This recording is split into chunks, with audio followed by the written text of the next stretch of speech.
बॉलिवूडचा लोकप्रिय अभिनेता राजपाल यादव सध्या मोठ्या आर्थिक आणि कायदेशीर अडचणीत सापडला आहे. 2018 मध्ये त्यानेच पत्रकार परिषदेत सांगितलं होतं की त्याच्यावर खोटं प्रकरण लादलं गेलं आहे आणि आता पता लापता या चित्रपटासाठी मिळालेले 5 कोटी रुपये हे प्रत्यक्षात गुंतवणूक होती, फसवणूक नव्हती. अभिनेता नवाजुद्दीन सिद्दीकीनेही त्याच्या प्रामाणिक स्वभावाचं कौतुक करत स्ट्रगलच्या काळात राजपालचं घर लंगरसारखं होतं असा उल्लेख केला होता. उत्तर प्रदेशातील पुवायांचा रहिवासी असलेला आणि एनएसडी मध्ये प्रशिक्षण घेतलेला हा कलाकार भूलभुलैया, हंगामा, चुप चुप के यासारख्या चित्रपटांतून प्रेक्षकांच्या मनात घर करून बसला.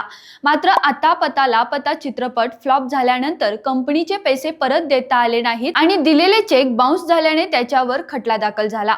कनिष्ठ न्यायालयाने 2018 मध्ये त्याला 6 महिन्यांची शिक्षा सुनावली होती. उच्च न्यायालयाने परतफेडीच्या आश्वासनावर शिक्षा स्थगित केली, पण वारंवार दिलेल्या मुदतीचे पैसे न भरल्याने न्यायालयाने त्याच्या वर्तनाला निंदनीय म्हटलं. शेवटी 4 फेब्रुवारीची अंतिम मुदत दिल्यानंतर 5 फेब्रुवारी रोजी राजपाल यादवने तिहार तुरुंगात आत्मसमर्पण केलं. आता त्याच्या जामीन अर्जावर लवकरच सुनावणी होणार आहे. न्यायालयाने स्पष्टपणे सांगितलं आहे की अभिनेता असल्यामुळे त्याला कोणतीही विशेष सूट दिली जाऊ शकत नाही. दरम्यान संपूर्ण इंडस्ट्री त्याच्या समर्थनासाठी पुढे येताना दिसते.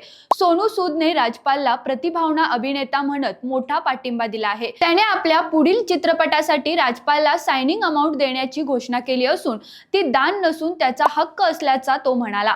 इंडस्ट्रीने दाखवायला हवं की कोणीही एकटा नाही असंही सोनू सूदचं मत आहे. तसेच तेज प्रताप यादव यांनीही भावनिक प्रतिक्रिया देत यादव कुटुंबाला 11 लाखांची मदत जाहीर केली आहे. अभिनेता गुरमीत चौधरीने तर संपूर्ण इंडस्ट्रीला एकत्र येण्याचं आवाहन केलं आहे.